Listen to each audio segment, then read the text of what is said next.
Podcasting since 2005. This is the King of Podcasts radio network, kingofpodcasts.com. The Playboy Bunny is bouncing to South Beach.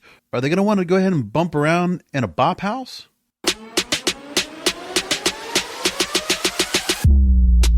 We're all a little depraved and debaucherous. Here is the king of podcasts. Maybe I could have said hop around a Bop House, but I wasn't really thinking about that. I mean, I can't be overly clever with a subject like this. OnlyFans models, Playboy. What else is more depraved and debaucherous than that? All right, so the story is in my backyard in Miami that Playboy Enterprises post Hugh Hefner, and I guess it's Christian Hefner right now is the head man person that's now operating Playboy Enterprises. I forget. It's not Christie there anymore. I forget now. It's been a little while since I paid attention to Playboy, and for that matter, I don't know how many people have been really paying attention to Playboy anyway, but the brand still is there. It's prominent.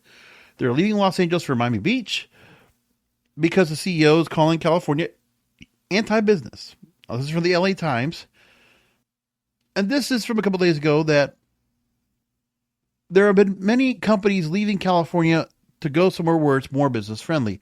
If you've listened to my Broadcasters podcast, you'll know that I've talked a lot about how Hollywood has had to make their way out of there because of how much it costs to be able to go and do any kind of production over there at all. And it's only until too late that the governor and the California state legislature decided to go ahead and increase the grant money to $750 million a year to give tax credits and other leveraging for Hollywood production, for film and TV production to go on in Los Angeles. Ben Kohn is chief executive of Playboy, and right now he's saying that California is an extremely expensive place to operate.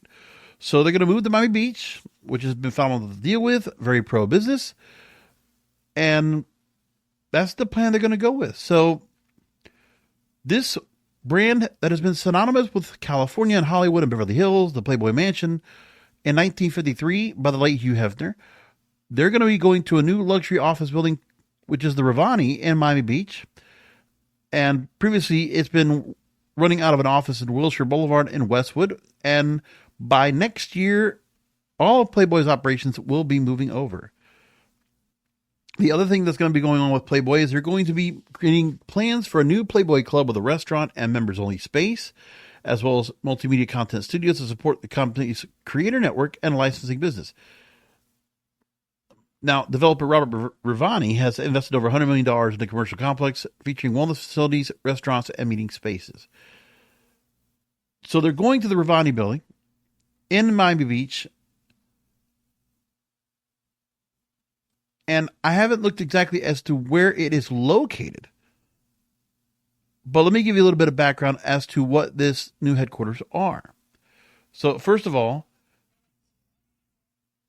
it's a very luxurious office scene for what they have here.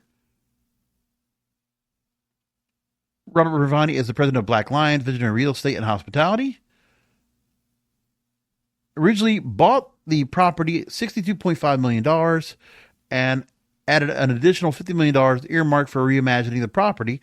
And now one of the preeminent tenants they'll have in the facility is Playboy coming up.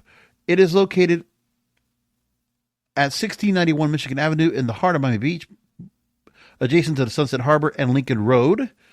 The property encompasses 118,658 square feet of interior office space, 5,000 square feet dedicated to the flagship Miami headquarters for Black Lion, and 43,166 square feet of retail, and including 318,000 square feet of parking. Big spot.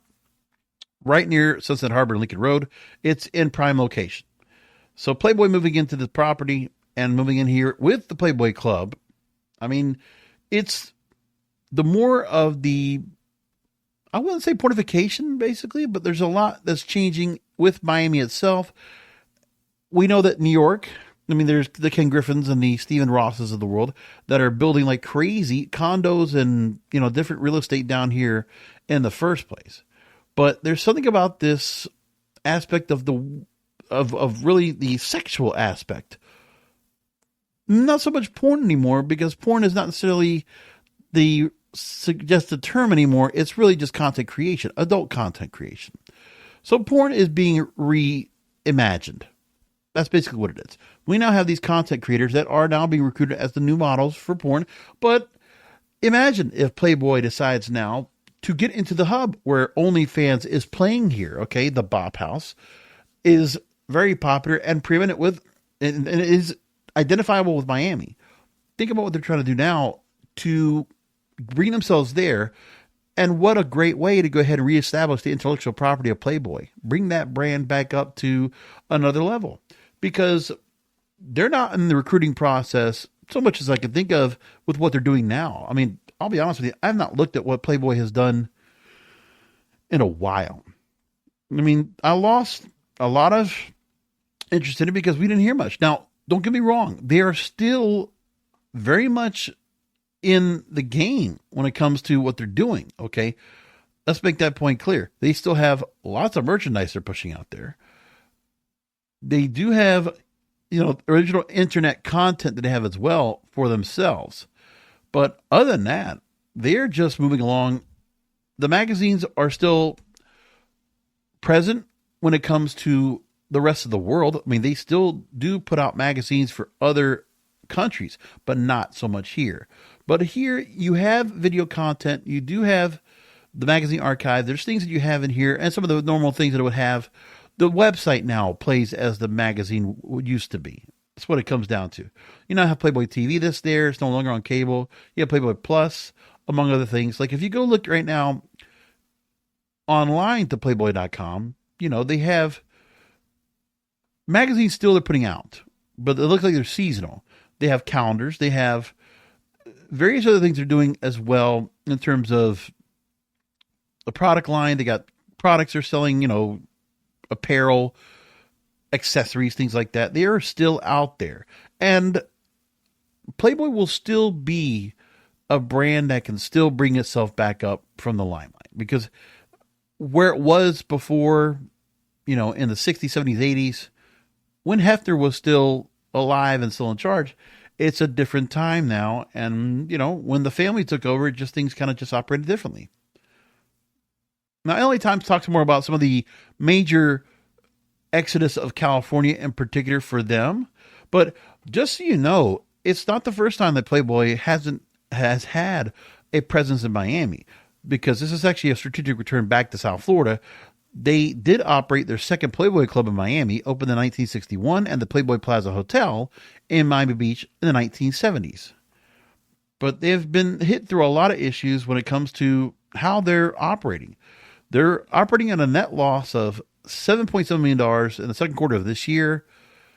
And revenue did jump up 13% in the latest earnings call that they actually give out and, provided to shareholders. But Playboy shares right now are not great. They're closing. They closed on Friday at $1.71. They're not making much money at all. At all. More into the story coming into what the Daily Mail is putting out here. As we heard, the restaurant and members only space they're going to be setting up in Miami once again. It will be with new multimedia studios to support digital content. Daily Mail basically just reiterates what the Los Angeles Times says, but the Miami Herald, they have an opinion about this. Herald readers actually talked about it, and I'm sure they're not saying anything good. But then again, what comes good to Miami that we really enjoy? Okay, so the New York crowd, the bougie, luxury-filled type of attention-seeking, clout-chasing types, they're all in Miami. The fakers, the wannabes, they are in Miami. Let's make that clear. Just listen to any TikTok video of any girl out down there that tells you about it. And, there's the areas that have become very popular. That's not representative of Miami itself. Brickell and Wynwood. No, it's not. Go down to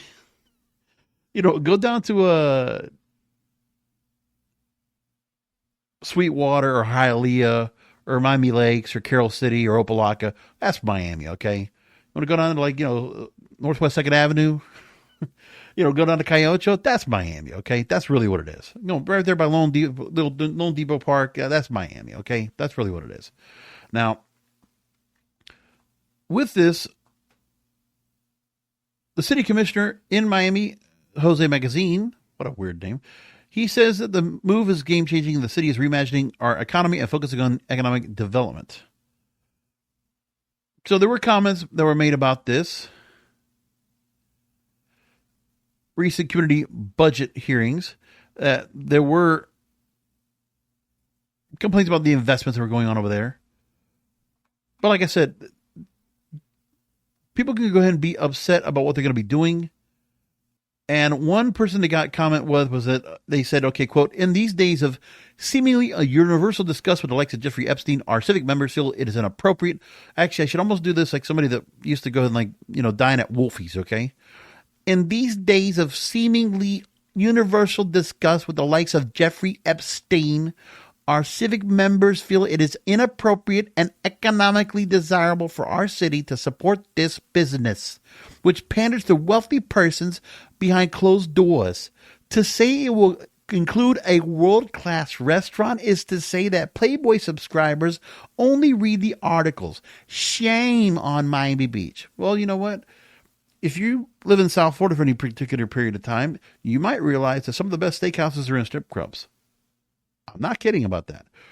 For whatever reason, hey, I have one right near where I live, Rachel's, 45th Street, West Palm Beach, 95. They make good steak. Just saying, you want to go there with $150? Could you go with a good chop? A good cut of steak, a little bit of extra stuff on the cart. And you're actually kind of insulated from the strip club because you really don't see much that's going on. You might see it from a distance in your peripheral view, but you're not going to see much else after that. So it's okay.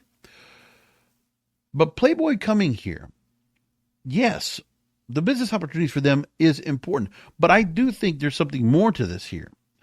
And that is because I think there's something to be said about them moving near where the OnlyFans models and where a lot of content creators are here for the most part. So one of the areas we have right now that's getting a lot of talk right now is the Bop House. They have now a new OnlyFans creator that has joined the mansion. And let's talk about that. So they had 12,000 applicants. And one 25-year-old content creator found herself a way into the exclusive Gen Z influencer mansion in Miami, the Bop House. It's a Florida-based creator compound, often referred to as a Gen Z Playboy Mansion. I mean, even just the thought of that. Tell me that Playboy isn't going to want to get on this because, first of all, if anybody starts calling it Gen Z Playboy Mansion, Playboy could come in there, bring in some a trademark lawsuit, something like that, to make sure that nobody gets that. And then they could come right in and inject themselves into the property. Just saying. So after creator Sophie Rain left the mansion at the end of July, remaining members held a competition for hopefuls to take her place. For Sophie Rain to go and leave, that must be a big deal because, she's moved on to other things in her career and what she's going to do. And now 25-year-old Lexi Marvel will become their newest member as of this past Sunday. 8 content creators recently moved into the house in 2024, sharing their daily lives as roommates and building a following of over 5 million followers on TikTok. They also create adult-oriented content on OnlyFans, which has earned significant income. You're telling me that Playboy making their way here is not going to go ahead and bring their recruiters through or bring some of their folks around and realize, hey, you know what? These are the recruits we need to be going after because they're not going to go ahead and go through the recruiting of the models that they have. And these women that are here in this Bop House, they meet the criteria for the age, the beauty, the likeness. And if they're already allowing themselves to go ahead and be seen naked and doing things on camera, then why isn't it possible that Playboy doesn't come in and start doing content creation with them and find a way to go and work with each other on something? And when rumors were being put around about their earnings and net worth, there's no wonder that 12,000 applications were reportedly received when the Bop House members announced they were recruiting. So think about it like this. With these content creators here in the Bop House in Miami, it just means we have more beautiful women, not only the ones that are already here. Like, if you didn't know, okay, if you got money, you come to Miami, there are oodles and oodles of beautiful women here. And it's a true melting pot of every sense. Because when you think about, when you go down to Miami, like, you have every color, creed, race, culture, all of it is all included. Just come to Akaya Ocho every March and you'll see it for yourself. And, same thing goes for go to the Dance Music Festival. Just ultra. I mean, just think about that. Think about all the different festivals and things we have here.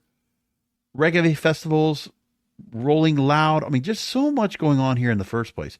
That's why, for me, I don't even like to go make my way down to Miami. Maybe for a football game, maybe for a basketball game. But, seriously, it's just too crowded. And then when I have to go down the Kaseya Center now. Yes, the Kaseya Center.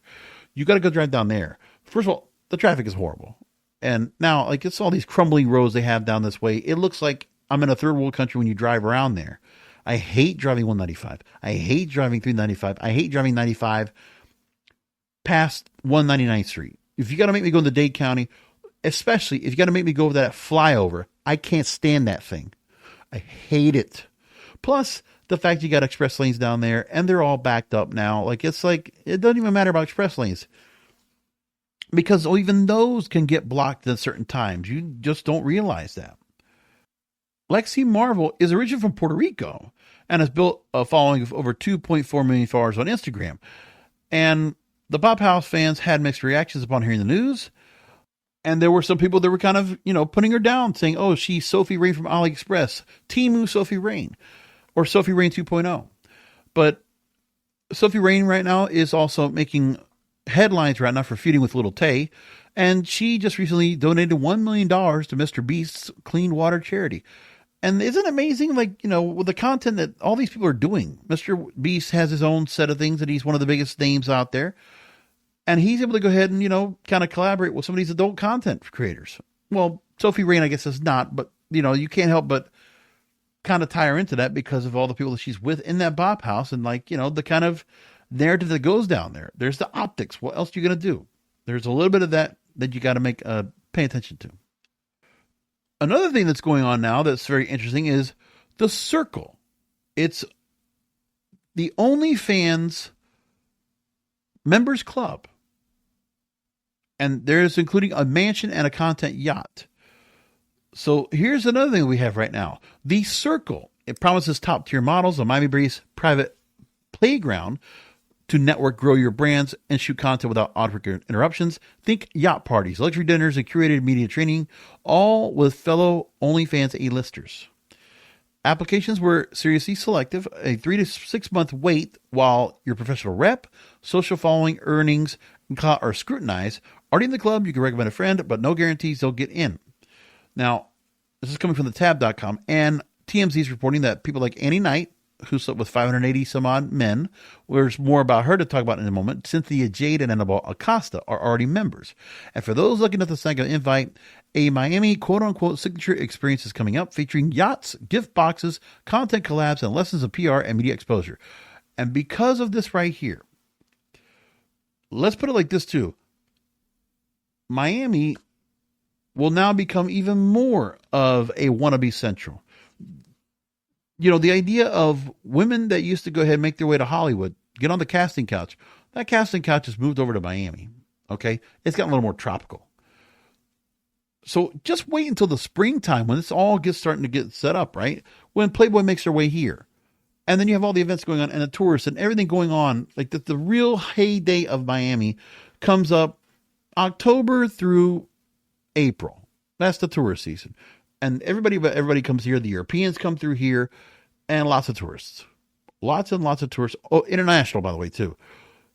Imagine that you'll have so many people, so many women, and so many guys, obviously, trying to chase these women. The wannabes out here, because they're going to be a lot of women that will find, they're not going to Hollywood anymore to find a career or find, fame and fortune.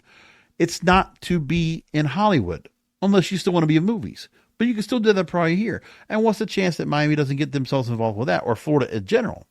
But for men and women to go ahead and make their way down here, all the young people coming to Miami, if they're not already here, you're going to see more and more of an environment where Miami just becomes the in place more than what Hollywood was, more than what Los Angeles was. I mean, it's already bad enough that Miami is already becoming much more expensive than ever before. And then what happens is that then you're going to have these people start making their way up to other parts of the area, not too far from Miami, which means Fort Lauderdale, Palm Beach, where I'm at. And we're going to deal with that. But it's true. We have so many people that are coming and so many content creators I see, not just because it's my For You page on TikTok, because I'm where I'm at. And they're just kind of like geo-targeting certain content creators to my page. But you can tell there's a lot of people that are moving the way here anyway. And they're building so much over here as well. Let me tell you this too. There's no shortage of apartments or condos or anything else. We have a plethora, and there's so much more being built. So the other thing too is that we have all these big multi-million-dollar condos and complexes going on here being built up all over. It gets incredible. And then there's all these different trendy restaurants and clubs and just so much going on that you're going to see. If you want to be seen and heard, it's going to be out here. Not to mention, it's also the year-round weather that makes it so much easier for all the women to go ahead and dress scantily clad to be seen.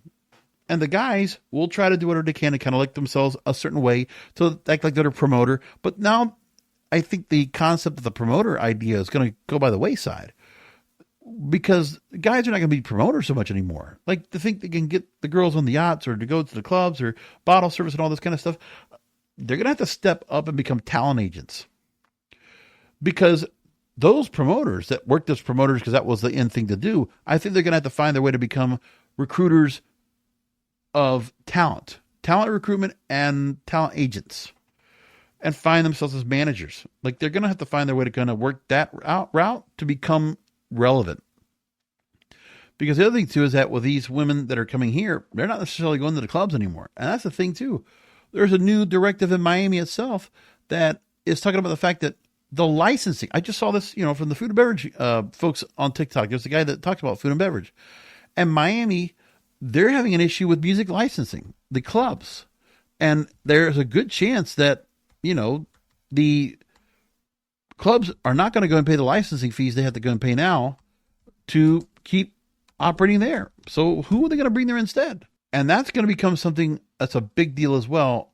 So Miami nightlife might lose something that makes it feel super special. Music. Yeah, I'm not joking. Bars and restaurants are about to pull the plug across the country on their playlists because music licensing fees have gone through the fucking roof. And if that wave hits here, your next night out might sound like a funeral with cocktails. We're talking $4,000 or $5,000 a year for the small spots, just for the right to hear a song that you can hear on your phone for free. Big clubs and hotels, 200 to 400% hikes since 2021. So if you're an operator, you're not just paying one bill, you're paying the big boy and his little cousins, each with their hand out like it's a Brickell valet line. But here's the problem. Miami doesn't do quiet. You take away rigatone at Wynwood Brunch, and suddenly you're in the heat watching your overpriced avocado toast go cold. You kill the deep house at Brickell Lounges, and now it's finance bros just talking about crypto losses. Music has always been the foreplay of Miami nightlife.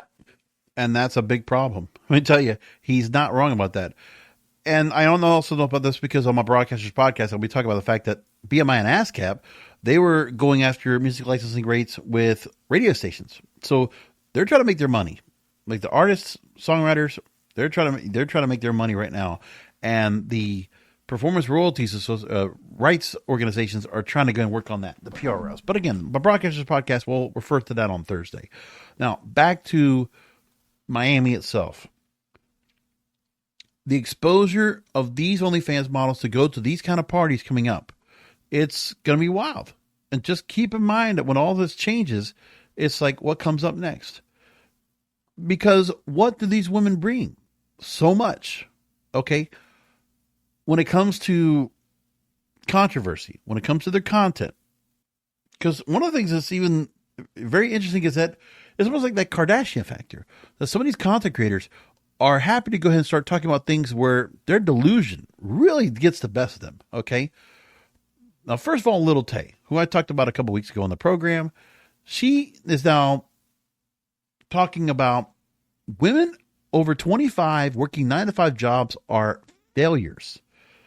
So you're isolating a lot of women that probably live in Miami as well, and they're all career-minded, independent, doing their own thing, and saying that if you're over 25 and you're working 95 jobs, you're failures. Wow.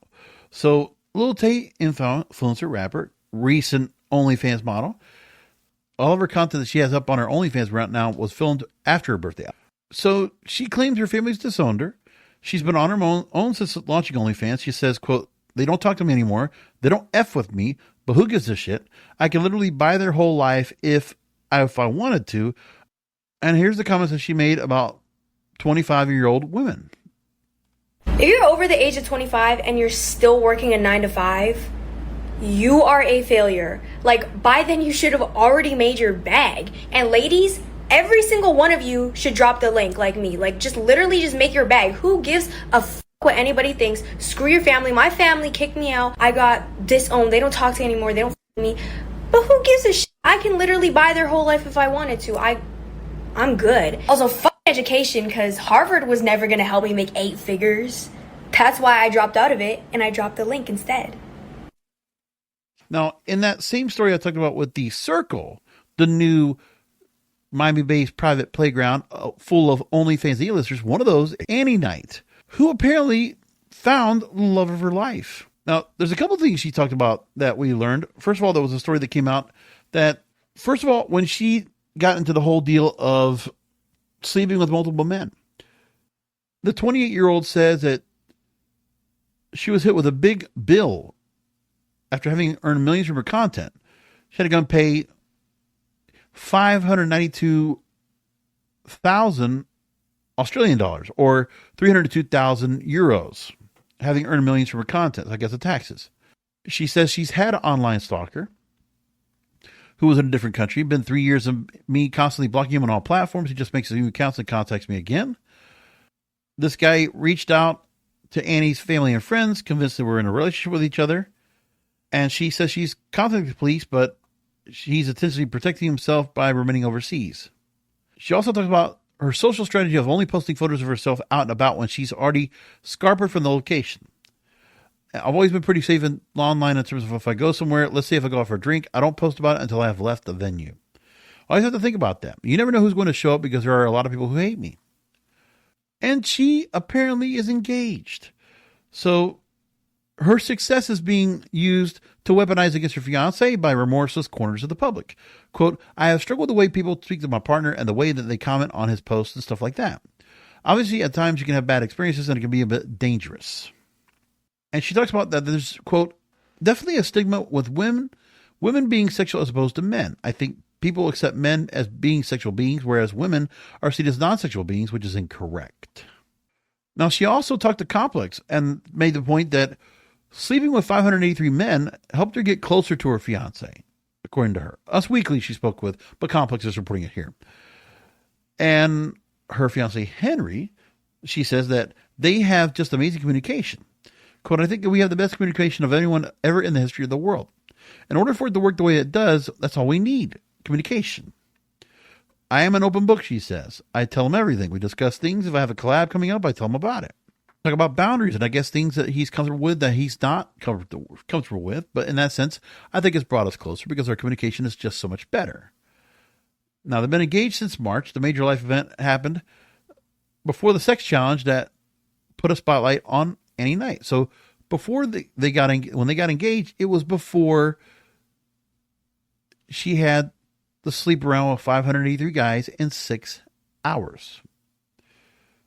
What a winner. Wow. She was shocked by how easy it was, she says too.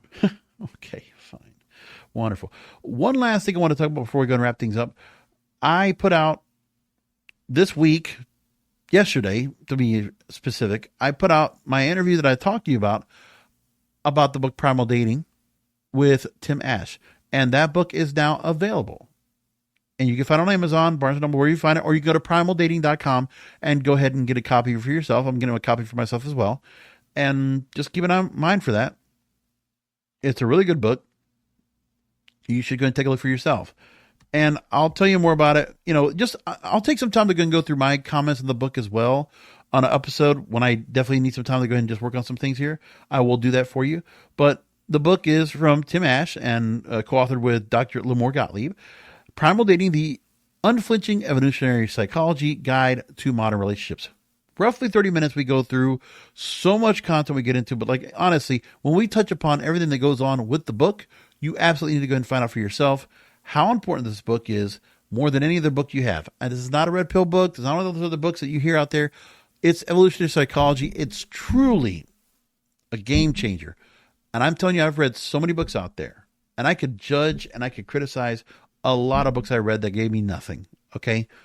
Literally going through books that have 500 pages that had nothing for me to get, nothing new to give me at all. But this book did. Primal Dating really makes a difference. Not just because he's a friend of mine. I've known him for almost 20 years or close to, maybe it's 20 years now coming up. It's 2006 I met him. But either which way, you'll find out for yourself that Tim's got this down right, and he gets it. And I hope you get a chance to go and find the book, check out for yourselves. But in the meantime, you know what? How about some of you that are going to go and, are any of you looking to go and make your way to Miami? You think you're going to get out there and, we don't have to go and do the passport bros yet. We could just go to Miami, find some Latinas or some, wonderful exotic creatures, beautiful creatures down there to get together with. Promise them that we're going to do, maybe we're going to do something with a little bit of, recruiting you into the Bop House or the Circle. We can do all these kind of things. We could take you out to space, take you out to Factory Town, downtown Miami. But first we got to do something that's a little depraved and debaucherous.